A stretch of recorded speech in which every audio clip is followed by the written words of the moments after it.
बच्चों second year में अपने दो पेपर तुलनात्मक राजनीति और इंडियन गवर्नमेंट यानी कि भारतीय राजनीति के बारे में पढ़ेंगे।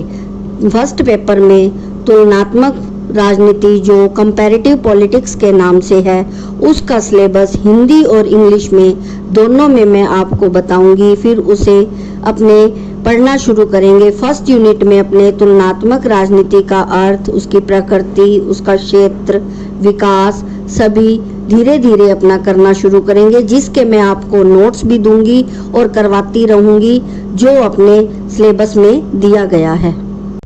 बच्चों, आज फर्स्ट पेपर आपका कंपैरेटिव गवर्नमेंट एंड पॉलिटिक्स पढ़ेंगे। उसमें हम तुलनात्मक राजनीति के बारे में जानेंगे। भी तुलनात्मक राजनीति क्या है, इसमें क्या है, पहले इसका अर्थ जानने से पहले हमें इसकी प्रस्तावना के बारे में जानना अति आवश्यक है। तुलनात्मक राजनीति क्या है, इसके बारे में जानने से पहले तुलनात्मकता क्या है, इसे परिभाषित करना अनिवार्य है। तुलनात्मक राजनीति के विषय और सीमाएं बहुत अच्छी तरह परिभाषित नहीं की गई हैं। तुलनात्मकता वह है जैसे किसी विद्यार्थी का दूसरे विद्यार्थी से तुलना करना, किसी देश की दूसरे देश से तुलना करना, अर्थात किसी भी विषय पर एक दूसरे की तुलना करना। इसी तरह तुलनात्मक राजनीति भी दो देशों की राजनीति की तुलना होती है। कुछ विद्वानों ने तुलनात्मक राजनीति को झंझटों का केंद्र बताया है। किस लिए? क्योंकि अलग अलग देशों की अलग अलग राजनीति होती है, तो जैसे हम उनकी तुलना करेंगे तो अलग अलग विद्वानों के अलग अलग विचार होंगे, तो इससे क्या होगा, झंझट पैदा होंगे, किसी के कोई विचार, किसी के कोई विचार। इसलिए इसको बहुत गहराई से जानना अति आवश्यक है, क्योंकि इसमें तुलना पर विशेष जोर दिया जाता है।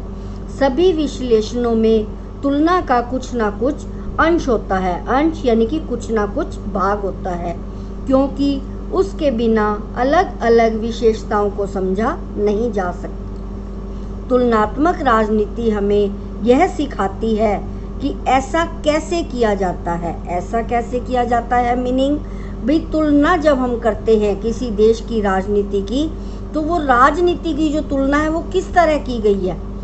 एक देश की राजनीति किस तरह चलाई जाती है, दूसरे देश की राजनीति किस तरह चलाई जाती है, तो वो तुलना कब की जाती है, जब दोनों देशों के प्रधानमंत्री या राष्ट्रपति या किसी भी तरह के कार्यों को देखकर किया जाता है।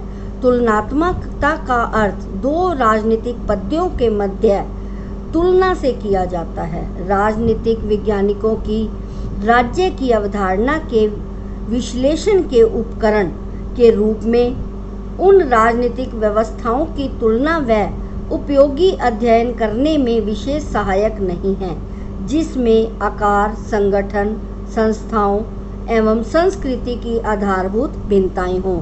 अर्थात तुलनात्मक राजनीति की तुलना जो की है, तुलनात्मकता, उसमें क्या है, संगठन का, विभिन्न संस्थाओं की, विभिन्न संस्कृति, देश की जो संस्कृति है उनकी जो भिन्नताएं होती हैं उसकी क्या की जाती है, तुलना की जाती है।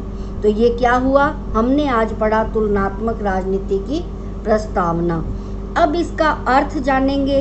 तुलनात्मक राजनीति का अर्थ, वास्तव में तुलनात्मक राजनीति की जो हमने प्रस्तावना को पढ़ा उसमें हमने क्या सीखा कि तुलना, जो तुलनात्मक राजनीति है उसकी तुलना के बिना हम उसे स्पष्ट नहीं कर सकते। इसका अर्थ दो देशों की व्यवस्थाओं की तुलना तथा कानूनी रूप द्वारा शासन व्यवस्था चलाना तुलनात्मक राजनीति कहलाता है।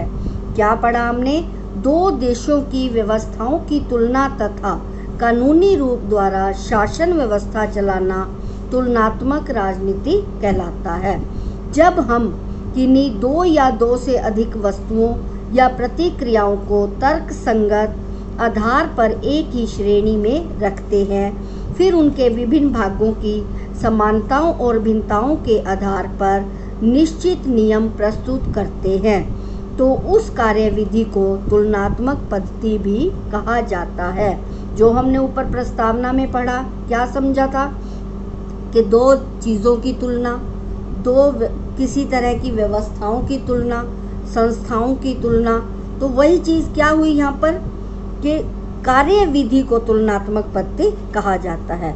तुलनात्मक राजनीति से हम विदेशों में होने वाली राजनीतिक घटनाओं का अधिक अच्छी तरह विवेचन कर सकते हैं, जिससे अपने देश की संस्थाओं को सही संदर्भ में समझने में सहायता मिले।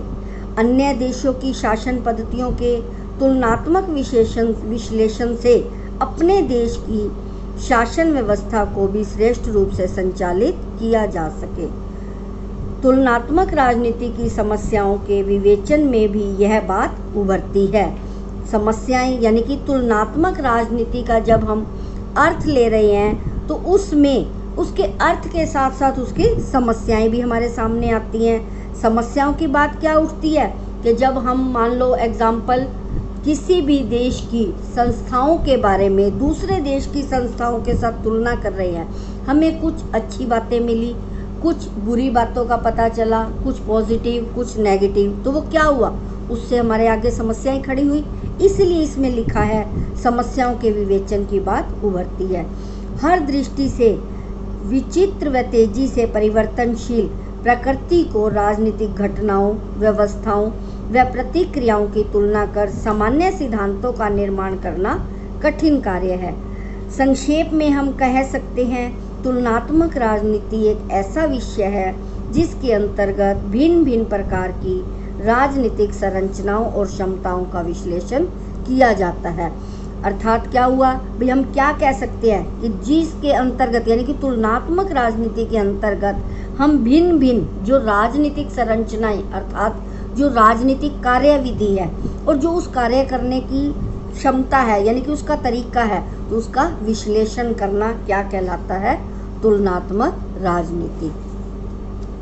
आगे अब हम इसका तुलनात्मक राजनीति की प्रकृति के बारे में पढ़ेंगे। प्रकृति, तुलनात्मक राजनीति की प्रकृति के दो रूप है। एक रूप है यह लंबात्मक तुलना है और द्वितीय है यह अमरांतीय तुलना है। अब दो रूप जो है लंबात्मक तुलना और अमरांतीय तुलना। लंबात्मक तुलना में क्या होता है, सार्वजनिक सरकार होती है और व्यक्तिगत सरकार होती है। इसमें प्रकृति जिसका आपको पता है, इसे नेचर अथवा स्वरूप के नाम से भी जाना जाता है। नेचर के बारे में, नेचर आपको पता ही है, प्रकृति नेचर के बारे में जब तक हम नहीं जानेंगे तो तुलनात्मक राजनीति के बारे में विश्लेषण करना कठिन हो जाएगा। तुलनात्मक राजनीति की प्रकृति को लेकर विद्वानों में कई विचार विभेद रहे हैं। इसकी प्रकृति को लेकर विद्वानों की अलग अलग धारणाएं हैं। सभी विद्वान इसे कम या अधिक मात्रा में समर्थक एक जैसे दिखाई नहीं देते हैं। वो कोई इसे अधिक समर्थन देता है, कोई इसे कम समर्थन देता है। इसके दो रूप हैं। फर्स्ट, यह लंबात्मक तुलना है। लंबात्मक अर्थात यानी कि कई राज्यों में कई सरकारें होती हैं, विभिन्न स्तर होते हैं। यह लंबात्मक तुलना है। राजनीतिक समर्थकों के अनुसार राज्य में कई स्तरों पर सरकारें होती हैं, जिन्हें दो वर्गों में विभाजित करते हैं, सार्वजनिक सरकार और स्थानीय सरकार। सार्वजनिक क्या होता है, सभी के लिए एक जैसी सरकार, और स्थानीय क्या होता है, अपने जिले की सरकार जो होती है, यानी कि जिले में स्थानीय यानी कि एक ही जगह स्थिर सरकार। और सार्वजनिक क्या हुआ, सबके लिए एक जैसी। जिन राज्यों में एकात्मक शासन प्रणाली अपनाई जाती है वह एक राष्ट्रीय व स्थानीय सरकार होती है, और जिन राज्यों में संघीय सरकार अपनाई जाती है वह केंद्रीय व प्रांतीय सरकार होती है। इन सरकारों में परस्पर तुलना को क्या कहते हैं, लंबात्मक तुलना। तो इसकी सार्वजनिक सरकार और व्यक्तिगत सरकार क्या रूप हुए, दो रूप हुए। लंबात्मक तुलना के कौन से रूप हुए, सार्वजनिक सरकार और व्यक्तिगत। सार्वजनिक क्या हुआ, सबके लिए एक जैसी सरकार, और व्यक्तिगत सरकार में क्या होता है कि एक ही व्यक्ति के हाथ में शासक होता है, जिसे हम निरंकुश शासक भी कह सकते हैं। उसमें तानाशाही सरकार भी हो सकती है। इसका दूसरा रूप है अमरांतीय तुलना। अमरांतीय यानी कि बहुत अधिक दूर तक, स्तरों तक फैली हुई तुलना, यानी कि बहुत अधिक स्तर, बड़े स्तर पर हम जब दो देशों की तुलना करते हैं, उसकी राजनीति की तुलना करते हैं, उनकी सरकारों की तुलना करते हैं, तो वो क्या कहलाती है? अमरांतीय तुलना। तुलनात्मक राजनीति की प्रकृति की दूसरी धारणा के अनुसार यह राष्ट्रीय सरकारी का तुलनात्मक अध्ययन है। आधुनिक राजनीति शास्त्रियों में अधिकांशतः इस धारणा से सहमत हैं, क्योंकि तुलनात्मक राजनीति के उद्देश्यों की पूर्ति इसी प्रकार की तुलना से होती है। यानी कि जो हमारे राजनीति के उद्देश्य हैं, उन्हें प्राप्त करने के लिए अगर हम अमरांतीय तुलना करेंगे तो हम उन उद्देश्यों को प्राप्त कर सकेंगे। इसमें ऐसे सामान्यीकरण संभव होते हैं जिससे हर सामान्य व विचित्र राजनीति व्यवहार को समझा व विश्लेषित किया जा सकता है। अब जैसे लंबात्मक तुलना के 2 रूप थे, ऐसे ही अमरांतीय तुलना के भी 3 रूप हैं। एक रूप है राष्ट्रीय सरकारों से परे राष्ट्रीय सरकारों की अमरांतक तक तुलना, राष्ट्रीय सीमाओं से परे राष्ट्रीय सरकारों की अमरांतक तुलना। हमारे पास तुलनात्मक सरकारों के अध्ययन का केवल एक ही दृष्टिकोण बचता है, वह है समकालीन विश्व की राजनीतिक व्यवस्थाओं से संबंध राष्ट्रीय सरकारों का राष्ट्रीय सीमाओं के आर पार का अध्ययन। यानी कि राष्ट्रीय सीमाओं से परे जो हमारे देश की सीमाएं हैं, राष्ट्र की सीमाएं हैं, उनसे परे जो दूसरे देशों की सरकारें हैं, उनका अध्ययन करना क्या कहलाएगा? अमरांतक तुलना। फिर इसका दूसरा पॉइंट आता है तुलनात्मक राजनीति तथा राजनीतिक व्यवस्थाओं का विश्लेषण करना। तुलना से न केवल सामान्यीकरण संभव है, बल्कि राजनीतिक व्यवहार के संबंध में ऐसे सिद्धांतों को प्रतिपादित भी किया जा सकता है। इसमें क्या बताया गया है? देखो, तुलना से न केवल सामान्यीकरण संभव है, बल्कि राजनीतिक व्यवहार के संबंध में ऐसे सिद्धांतों को प्रतिपादित किया जा सकता है जिन्हें हर देश की राजनीतिक व्यवस्था को समझा जा सके। इसमें क्या है भी? देखो, राजनीतिक संस्थाओं का विश्लेषण, तो इसमें क्या है? दूसरे देशों की राजनीतिक व्यवस्था को समझना। यानी कि जब हम अपने देश की राजनीति की व्यवस्था को समझते हैं तो उसको दूसरे देश की व्यवस्था को समझेंगे, तभी हम तुलना कर सकेंगे। इनसे हर विचित्र राजनीतिक घटना का स्पष्टीकरण किया जा सकता है। इनसे राजनीतिक संस्थाओं और व्यवस्थाओं की प्रकृति व कार्यविधि को समझा जा सकता है। अब थर्ड पॉइंट है इसका, राजनीतिक व्यवहार की तुलना करना। अब व्यवहार की तुलना कैसे होगी?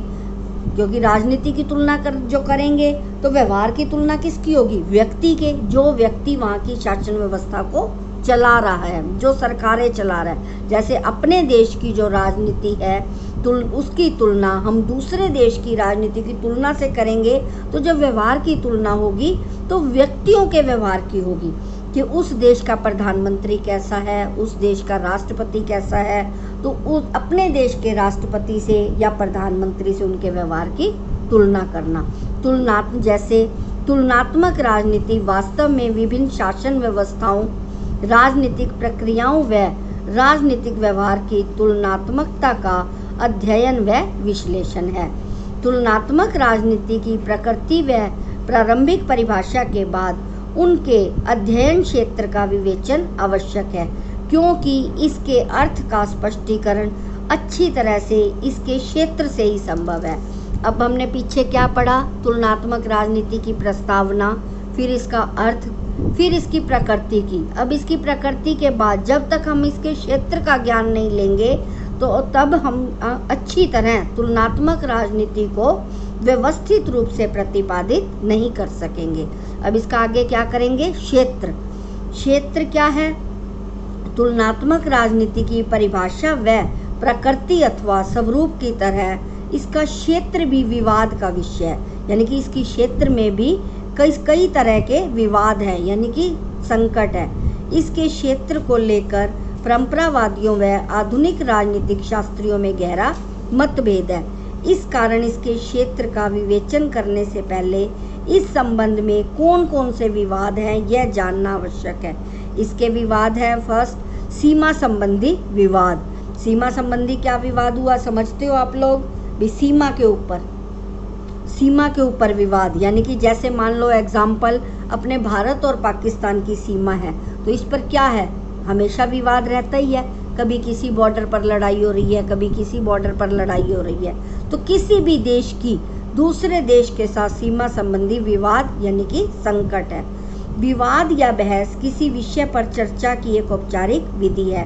भारत और पाकिस्तान सीमा अंतर्राष्ट्रीय सीमा के रूप में भारत और पाकिस्तान के बीच एक अंतर्राष्ट्रीय सीमा है जो भारतीय राज्यों को पाकिस्तान के 4 प्रांतों से अलग करती है। यह सीमा उत्तर में वास्तविक नियंत्रण रेखा से, जो पाकिस्तान द्वारा नियंत्रित कश्मीर को भारतीय कश्मीर से अलग करती है, और बाघा तक जाती है, जो कि पंजाब प्रांत और पाकिस्तान के पंजाब प्रांत को पूर्व विभाजित करती है। इसके 2 रूप हैं सीमा संबंधी विवाद के, कानूनी दृष्टिकोण, व्यवहारिक दृष्टिकोण। सिंपल आप समझते हो को ना। कानूनी दृष्टिकोण क्या हुआ, जो कानूनी रूप से यानी कि लिखित में संविधान द्वारा जो स्थापित किए गए कानून है उनके द्वारा दृष्टिकोण, और व्यवहारिक जो व्यवहार से, व्यक्ति के व्यवहार से यानी कि प्राकृतिक रूप से जो होते हैं। अब इसमें फर्स्ट है कानूनी दृष्टिकोण।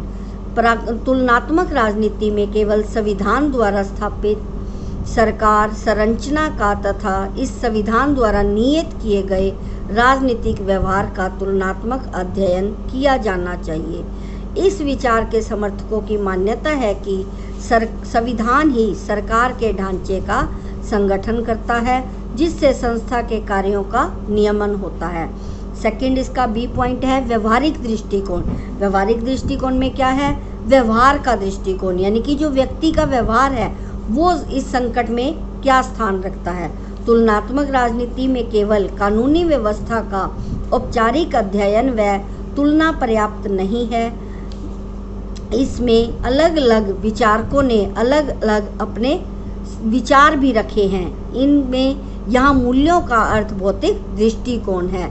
कई विचारकों ने अपनी परिभाषाएं भी दी हैं। अब इसका दूसरा पॉइंट है औचित्यपूर्ण धारणाओं व व्यवहार के समय से विवाद। औचित्यपूर्ण यानी कि विभिन्न, जिनका कोई स्थान ही नहीं है, ऐसी धारणाएं जिनका कोई महत्व नहीं है। औचित्यपूर्ण का अर्थ होता है जिनका कोई महत्व न होना, बिना महत्वहीन जो धारणाएं हैं उनका विवाद। तुलनात्मक राजनीति में औचित्यपूर्ण धारणाओं का भी अध्ययन होना चाहिए, और साथ ही साथ यह भी देखा जाना चाहिए कि उनका व्यवहार कैसा है। राजनीतिक प्रक्रिया से संबंधित व्यक्तियों द्वारा इनका पालन और कितना उल्लंघन होता है, यह भी जानकारी होनी चाहिए। तुलनात्मक राजनीति में प्रतिमान व व्यवहार का अध्ययन सम्मिलित होना चाहिए। आधारभूत दृष्टि से तुलनात्मक राजनीति का संबंध सरकार की संरचना से होना चाहिए, पर साथ ही उसका व्यवहार के कुछ प्रयासों से भी होना चाहिए, क्योंकि वे सरकार को जीवित संरचना का अंग है। इस प्रकार हम कह सकते हैं कि इसके जो क्षेत्र के बारे में है, इसके 2 रूप, सीमा संबंधी विवाद और औचित्यपूर्ण धारणाओं का विवाद। तो ये हमने आज क्या पढ़ा, तुलनात्मक राजनीति की प्रस्तावना, उसका अर्थ, प्रकृति और उसका क्षेत्र। तो आगे हम कल तुलनात्मक राजनीति की तुलना के आधार का विस्तार पूर्वक वर्णन करेंगे। और